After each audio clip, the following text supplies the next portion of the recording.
조갑제 TV 시청자 여러분 안녕하십니까. 2022년 6월 15일 오전입니다. 돌이켜보면은 문재인 정권 때 가장 견디기 어려운 시기가 있었습니다. 두 차례 있었는데 한 번은 2018년 4.27 판문점 선언 전후해가지고 김정은과 손잡고 가짜 평화 무드를 만들고 여기에 트럼프까지 가세를 해가지고 이 세상이 미쳐 돌아갈 때가 있었습니다. 그때 두 번째는 언제냐? 2020년 4월 총선에서 당시 미래통합당이 크게 지고 민주당이 대통령 권력 그리고 국회의 압도적 다수 의석, 지방 권력은 뭐 거의 99% 그들의 수중에 있었습니다. 이럴 때 기고만장했던 시기, 그때 한국인들의 마음을 그래도 위로해 주었던 사람이 나훈아였습니다. 나훈아 씨.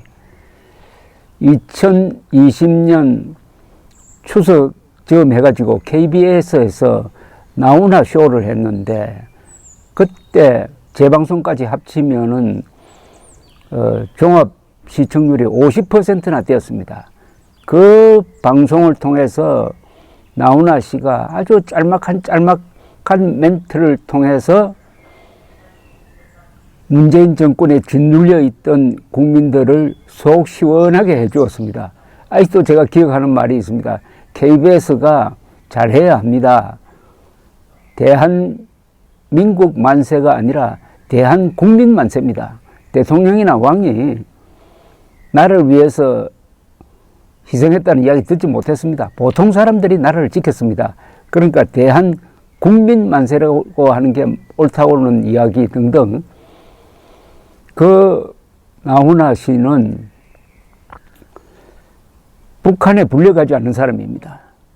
2018년 그때 남북 가짜 화해 무드 속에서 한국의 예술인들, 가수들이 북한에 가서 노래 부를 때 김정은이가 직접 나훈아 씨를 좀 데리고 왔으면 좋겠다고 했다고 하는데, 그러니까 우리 정권이 나훈아 씨를 데리고 가려고 했지만 나훈아 씨가 그것을 거부해버리고 말았습니다. 그렇게 하기 힘듭니다, 사실. 왜냐하면 그때 여론도 미쳐 돌아갈 때니까. 그런 나훈아 씨가 정권이 바뀌니까 이제 직설적으로 이야기를 하기 시작했습니다. 이 며칠 전 부산 해운대구 백스코 공연장, 그러니까 자기 고향인 부산입니다. 공연장에서 노래를 부르면서 이런 사투리로 김정은을 아주 작사를 냈습니다. 저는 노래가 전부 서정적입니다. 근데 뚱뚱한 저거 고모부를 고사프로 쏴 찍이고 저거 이복형을 약으로 찍이고 전당대회 할 때 꿈뻑꿈뻑 존다고 지기쁘고 그런 사람 앞에서 이 세상에 하나밖에 둘도 없는 표준말로 풀면 이렇게 되겠습니다.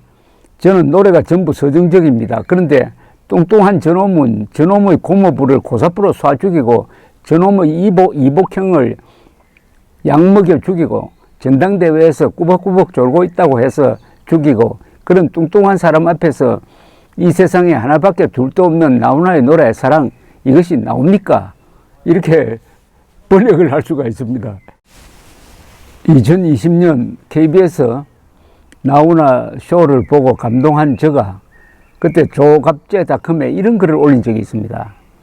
요즘은 우파가 나훈아를 닮아야 된다는 이야기였고, 그때 한 열흘 동안 나훈아가 사실은 한국의 대통령이었다라는 요지의 글입니다. 이걸 다시 소개를 해드리겠습니다.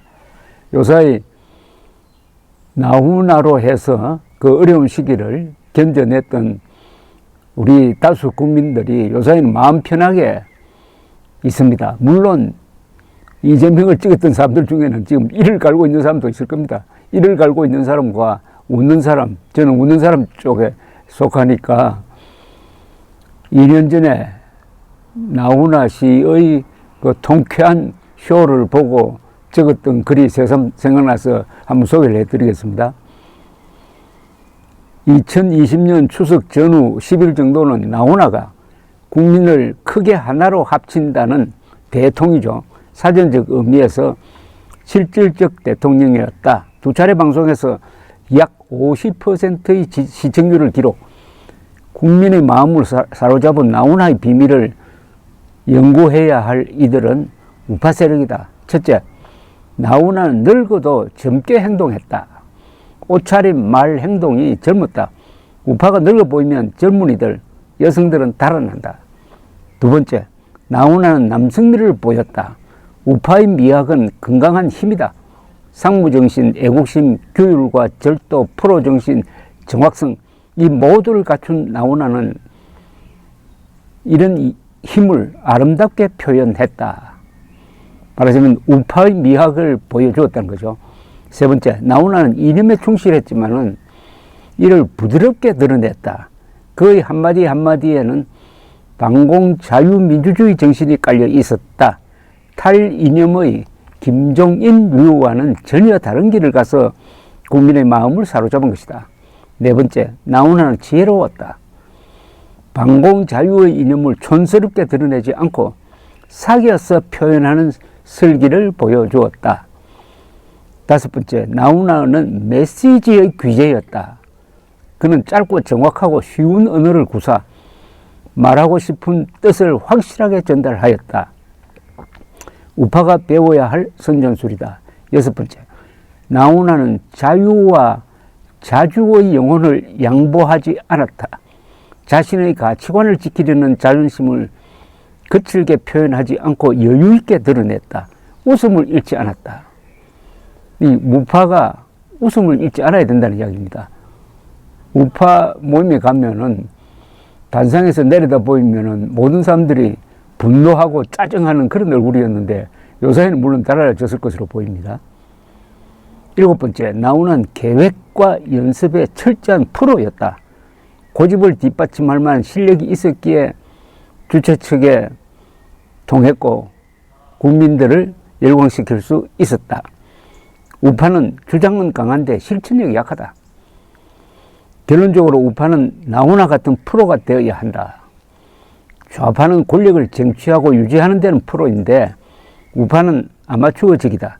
나훈아가 보여준 장인 정신을 본받아 우파는 자유를 지키기 위한 권력을 장악하는 데 있어서 프로의 승부 정신으로 임해야 한다. 뭐 이런 걱정을 했는데 그 뒤에 우리 우파가 결국은 정권을 바꿔치웠습니다.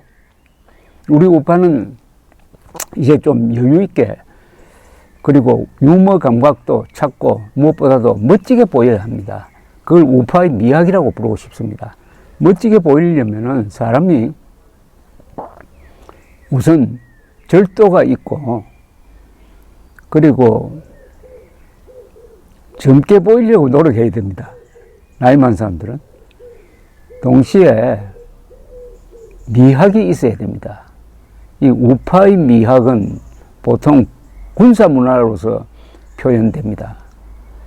우파의 미학이라고 하니까 지난 6월 6일 현충일 때 비가 왔는데 윤석열 대통령이 흰 비닐 복장을 하고 분향을 했습니다. 그 모양이 결코 미학스럽지 못했습니다. 그때 비를 맞았어야죠.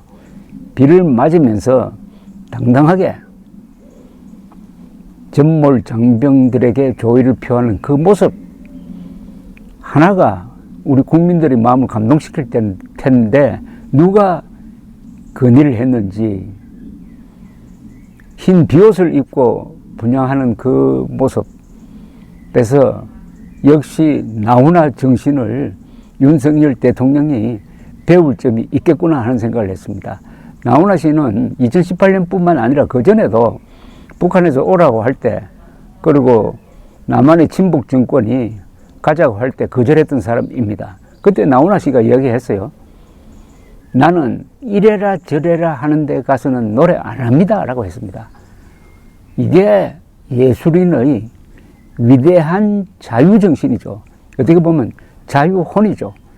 그런 자유혼을 갖고 있는 나훈아 씨와 같은 시대에 살고 있다는 게 그렇게 행복할 수가 없습니다. 감사합니다.